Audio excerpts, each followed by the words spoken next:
मथुरा में यमुना को स्वच्छ और निर्मल बनाने हेतु यमुना पुत्र कहलाने वाले व्रत चतुर्वेदी समाज की पुरातन संस्था श्री माथुर चतुर्वेद परिसर पुण्य तीर्थ विश्राम घाट मथुरा और पंच पंडा समिति यमुनोत्री धाम के सहयोग से युवा उद्योगपति और समाज सेवी श्री रंजीत महेश पाठक के द्वारा दिवस के अवसर पर विश्राम घाट मथुरा पर स्वच्छ यमुना मिशन के संकल्प के साथ माथुर चतुर्वेद परिसर के संरक्षक नवीन नागर के साथ ब्रजरज की कलश की स्थापना कर मां यमुनोत्री को पावन यात्रा का श्री गणेश किया था। मथुरा से यमुनोत्री की यात्रा के दौरान 15 नवंबर 2020 को ब्रजरज की कलश की हवन पूजा मां भद्रकाली संस्थान गांव सिया केम्प्टी उत्तराखंड में आश्रम के संस्थापक स्वामी लवदास जी महाराज, स्वामी शंकर जी महाराज, आचार्य कपिल सेमवाल, सेवायत विजेंद्र पवार और राजेंद्र पवार के सानिध्य में संपन्न हुई। इसके उपरांत यमुनोत्री धाम पहुंचकर मथुरा के युवा उद्योगपति रंजीत महेश पाठक चतुर्वेदी ने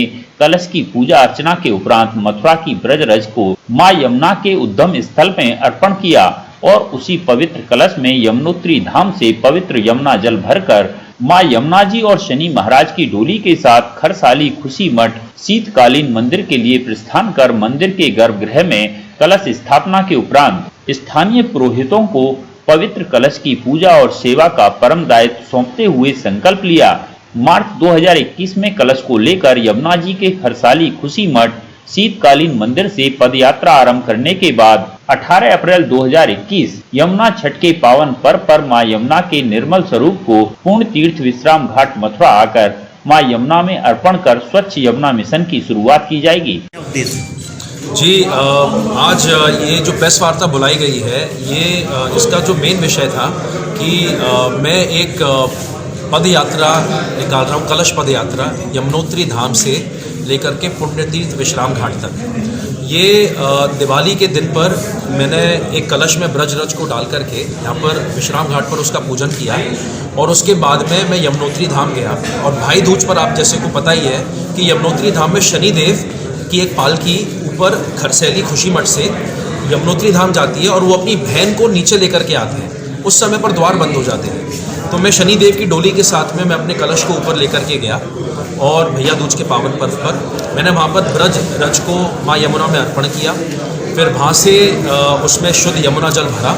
और यमुना जल को भर करके जब डोली नीचे आती है तो वहाँ पर माँ यमुना का शीतकालीन मंदिर है खरसाली खुशी मठ में, वहाँ पर मैंने उसकी स्थापना की। और जो वहाँ के जो लोकल पुरोहित हैं और जो मंदिर के पुजारी हैं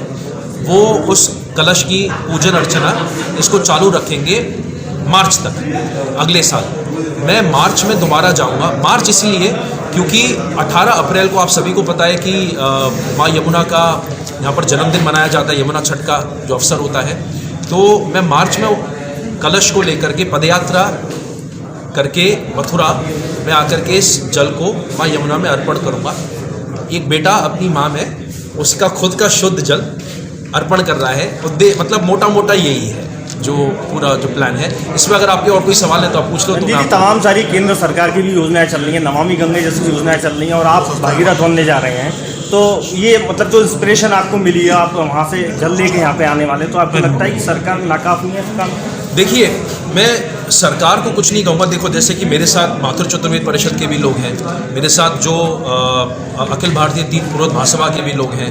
जो पंच पंडा समिति यमुनोत्री है वो भी है, यहाँ पर हमारे पास और भी संस्थाएं हैं। मतलब इतनी संस्थाएं हैं, सरकार है, सब लोग अपना अपना देखो काम करती हैं, अपना अपना प्रयास करती हैं। और यमुना जी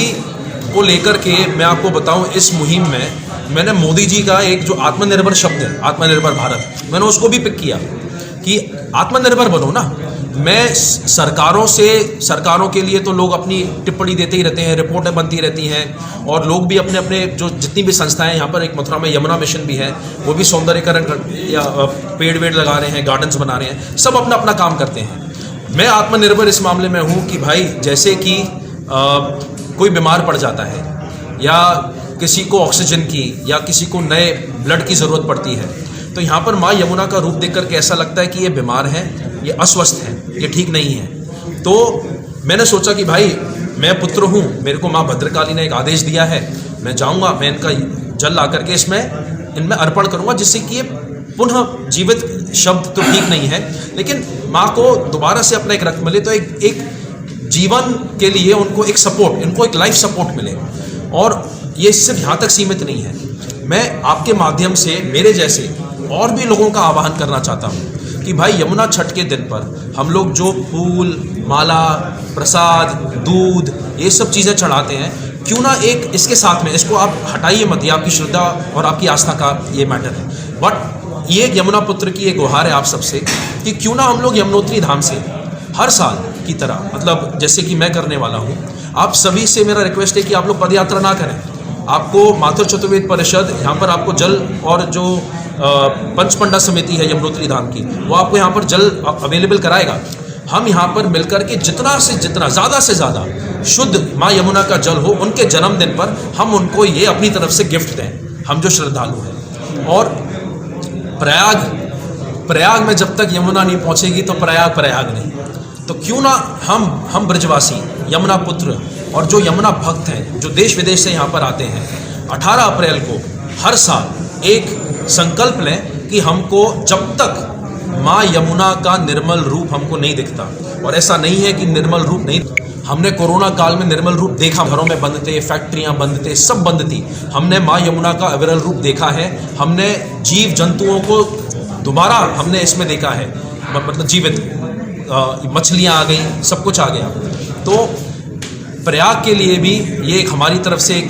भेंट है हमारी तरफ से कि जो दिल्ली के बाद में आपको यमुना नहीं मिलती, और वो गंगा ही क्या जिसमें यमुना ना हो, तो हम प्रयाग वालों को अपनी तरफ से ब्रजवासी गिफ्ट दे रहे हैं कि हम जब ये जल इसमें डालेंगे, आपको प्रयाग में माँ यमुना मिलेगी, वहाँ पर आपको गंगा मिलेगी। ठीक है, थैंक यू सर।